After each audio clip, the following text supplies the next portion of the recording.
স্বামীর হৃদয় শীতলকারী হলো স্ত্রী। বিবি হলো স্বামীর অন্তরে হৃদয় প্রশান্তি দান করবে।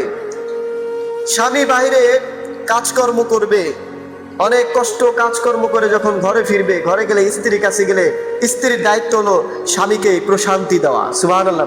এজন্য আল্লাহ তাআলা স্ত্রী তৈরি করেছেন যেন স্ত্রীর দিকে তাকালেই অন্তরটা জুড়িয়ে যায়, চক্ষুটা শীতল হয়ে যায়।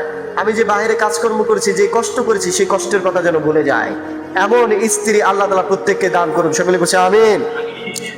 তো অনেকের স্ত্রী আছে বাইরে থাকলে ভালো, ঘরে গেলে জ্বালা, আছে না নাই? কারণ ওই যে ঘরে জ্বালা দেয়, ঘরে অশান্তি দেয়, ঘরে গেলে এইটা নাই ওটা নাই, এই জ্বালা, এই অশান্তি, এই বিচার, ওই নালিশ, সেই নালিশ, আছে না নাই? আছে। এই যে ঘরে গেলেই নালিশ দেয়।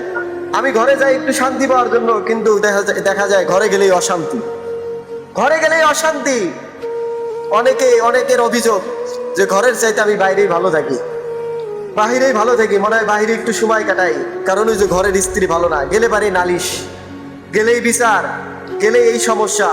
অথচ আল্লাহ তাআলা স্ত্রীকে তৈরি করেছেন, স্ত্রী দিয়েছেন যে বাহির থেকে স্বামী পুরুষ কাজ করে যাবে, স্ত্রীরা তাদেরকে সুন্দর সুন্দর কথা বলে প্রশান্তি দান করবেন। সুবহানাল্লাহ। এজন্য এরকম স্ত্রী আল্লাহর কাছে চেয়ে নিতে হবে। কার কাছে চাইতে হবে? আল্লাহর কাছে। এই যে কদরের রাত, এই রাতে যে সমস্ত যুবক ভাইরা বিয়ে করে নাই, স্ত্রী চান, এখন থেকে চাওয়া শুরু করেন।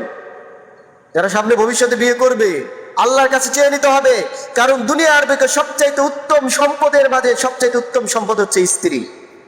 এই সম্পদ যদি ভালো হয় তাহলে দুনিয়ায় আপনার জান্নাত।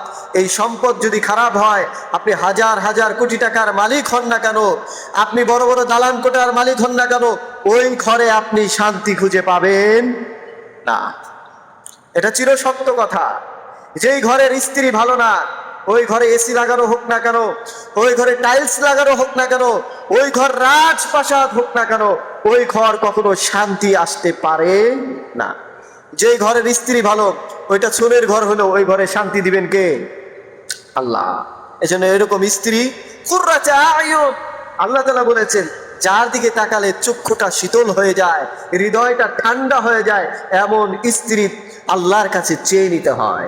আল্লাহর কাছে এই জন্য আমরা স্ত্রী চাবো। আর যারা বিয়ে করেছি, আমরা আল্লাহর কাছে সবসময় দোয়া করবো, আল্লাহ আমাদের স্ত্রীকে এমন বানিয়ে দাও যাদের দিকে তাকাইলে আমার হৃদয়টা ঠান্ডা হয়ে যাবে, আমার চক্ষুটা শীতল হয়ে যাবে, আমার স্ত্রীটাকে এমন বানিয়ে দাও।